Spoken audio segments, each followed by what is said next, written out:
Hello, my name is Marcus, and I'm learning Rust by going through the Project Euler problems. Today we're on problem number 11. So 11 is finding the largest product in a grid.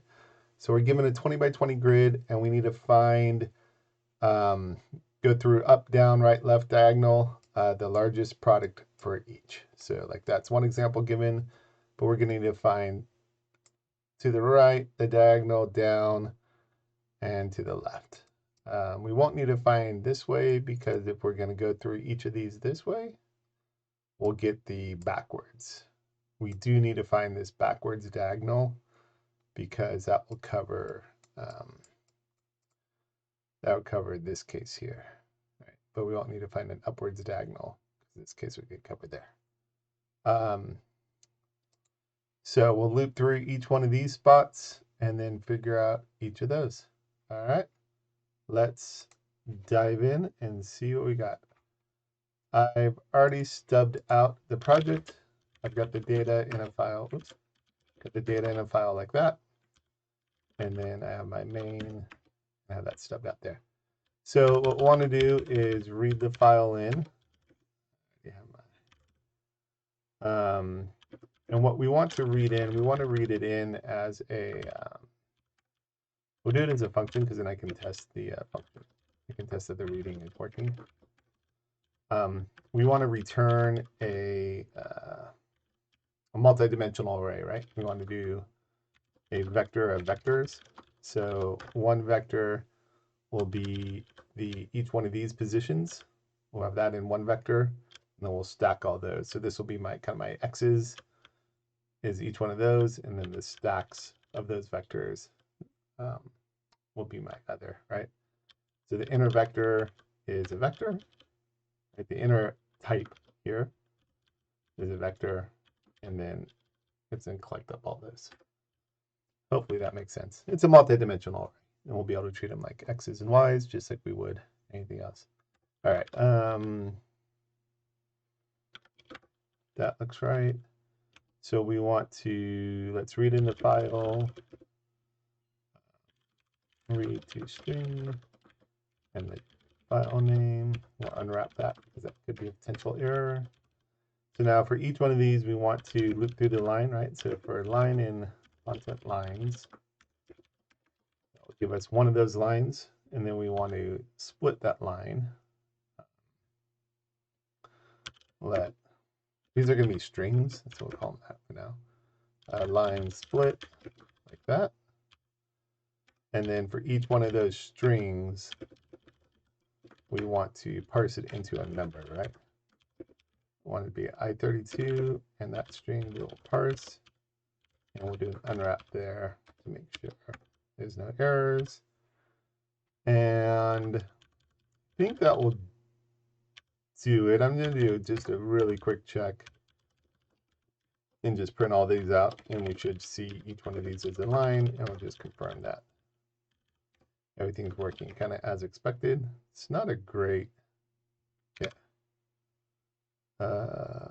Vector found function. Oh, I didn't return anything. Let's stub out what we're going to return. Let's be a vector like that, and init.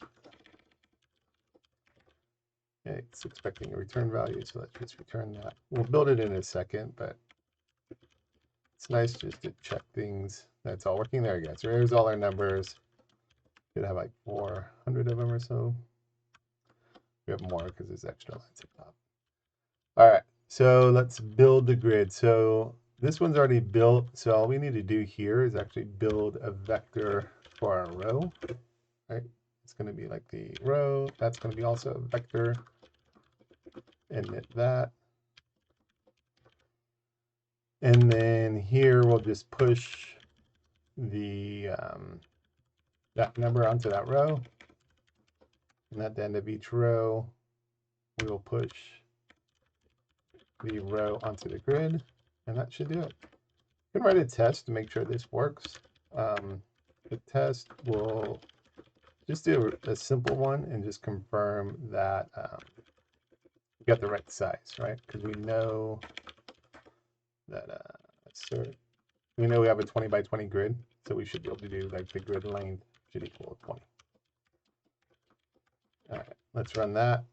I got a problem. Oh, I need to make this mutable because it changes. And I need to make this mutable because it changes. Let's try that now. All right, and that's the build, the test, and our test runs right. So now we're right in the grid and we have this two-dimensional array that we can loop over. So what we want to do now is go to each one of these points. Let's call it for the ij point.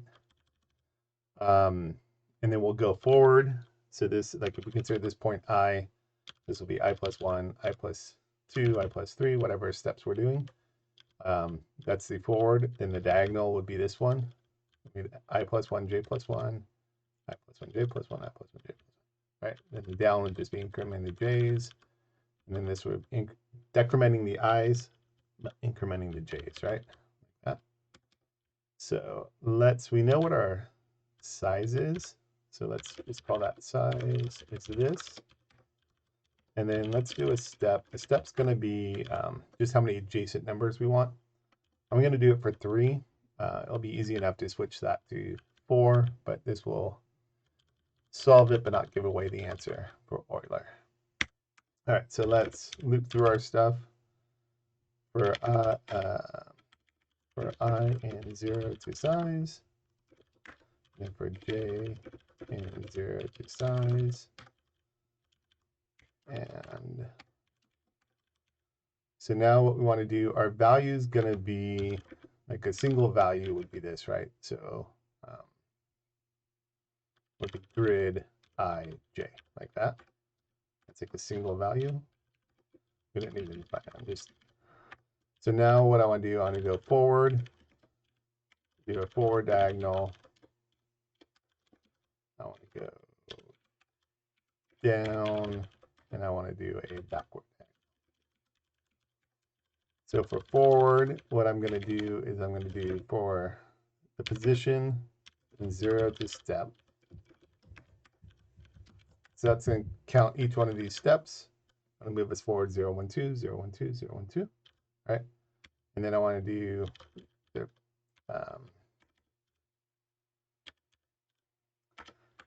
these are kind of backwards, right? So this, I kind of want this to be a j and this to be an I. If I'm thinking of i's and j's as my x's and y's, because my x's get added on here, right? So as I do a row, I'm adding on the x's as I go, and then the y's will be coming down this way. So it's kind of reversed. So it's kind of ji like that. So this would be j, and this would be I plus what position. So this would be my first position, then as it loops, it'll be the next. Let's test this out. So this will be my value. And then let's just see what we have to make sure that our logic's right. Let's do a break here and a break here. So we just do it once, right? Now, if my logic's right, we should see an 8, 2, and a 22. Let's run that. There you go, 8, 2, 22. So that does each step. So we want a product. So this is for our forward. We also want to do one other thing, right? So when we get to the end, we don't want to go beyond this, right? So if I go too many steps forward, if I'm at this point, I'll get a out of bounds error. So on this point, we want to know if our I minus step is less than our size, right? And then in here, we're going to calculate a product. It's going to be mutable. Let's start it at 1. And then here, we're going to do our product equals product times our value. Right? And then we'll just print the value out. We can still see it for now. And then we're going to be checking for a maximum. Right? We're going to find this max product. For our product is greater than max. Max is our product, right? We found our maximum. That should be our forward. If we take out this break, we only do one row. We should see 8 to 22, 8 to 22, then 2, 22, 97, then 22, 97 like that. So let's do that. I'm going to put a line break here just so you can see what's happening.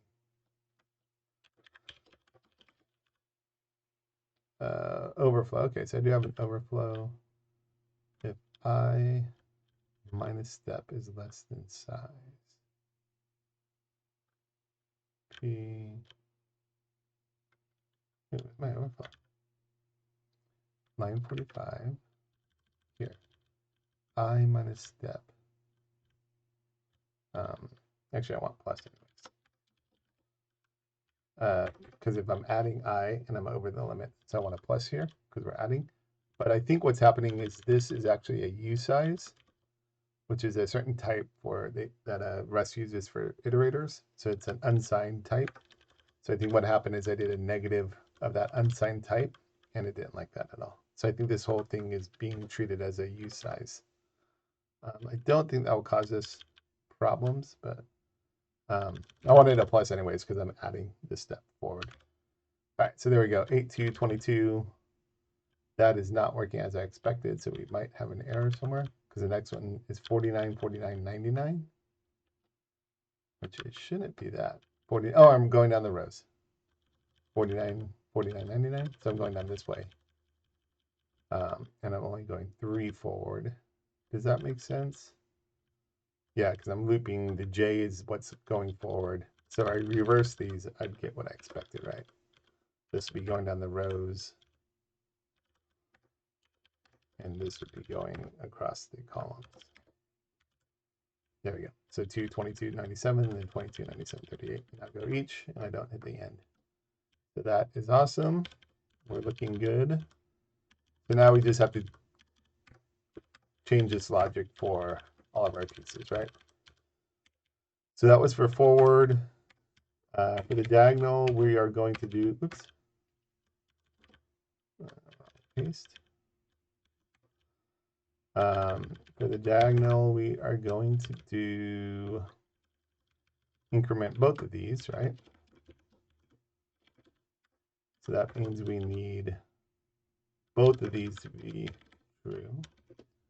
J plus step also has to be less than size, so we don't go out of bounds. Going down.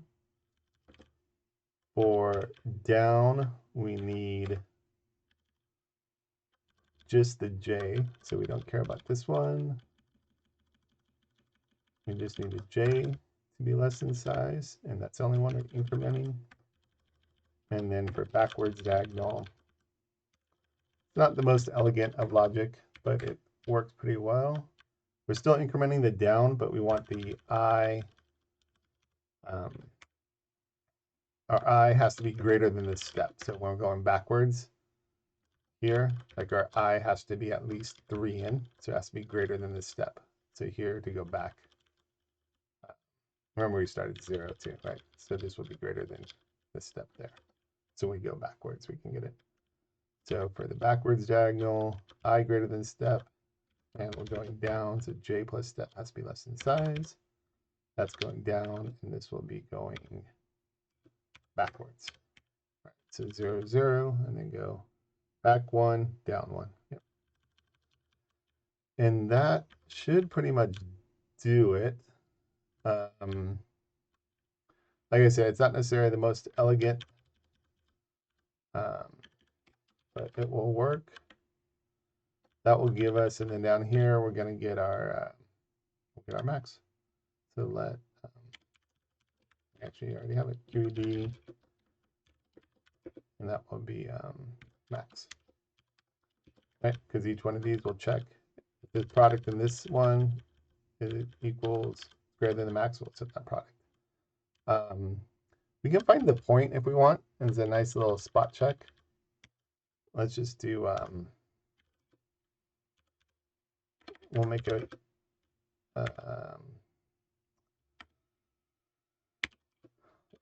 Max x will equal 0, our max y equals 0, and then each time we find it, let's just set this to I, and we'll set this to P, and then we'll know what our maximum is, right? I think I could have done that. I was trying to think of how I could do it as a tuple, and I'm not sure. Oops. Copy pasting terribly. This is max y, and j, not p. Y, j, y, j, and then one more. Should have copied it correctly. And then we can say max point would be x.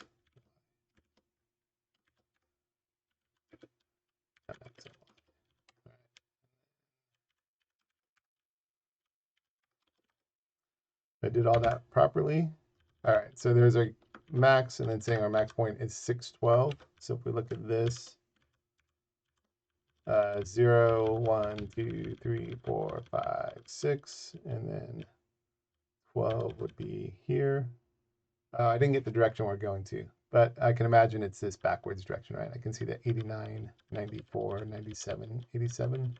That's probably the backwards direction. So it might be more if you go run through it all, but kind of shows it works. So we run it, and there you go. That is Euler number 11. Hopefully it was helpful. Kind of good, just kind of check the work, verify what you're doing, verify the points. And I just kind of print things out as I go sometimes just to verify, because this one's hard to, it wasn't really a checkpoint that we could test for, but hopefully it was helpful. Hope you enjoyed it. Thanks a lot. Cheers.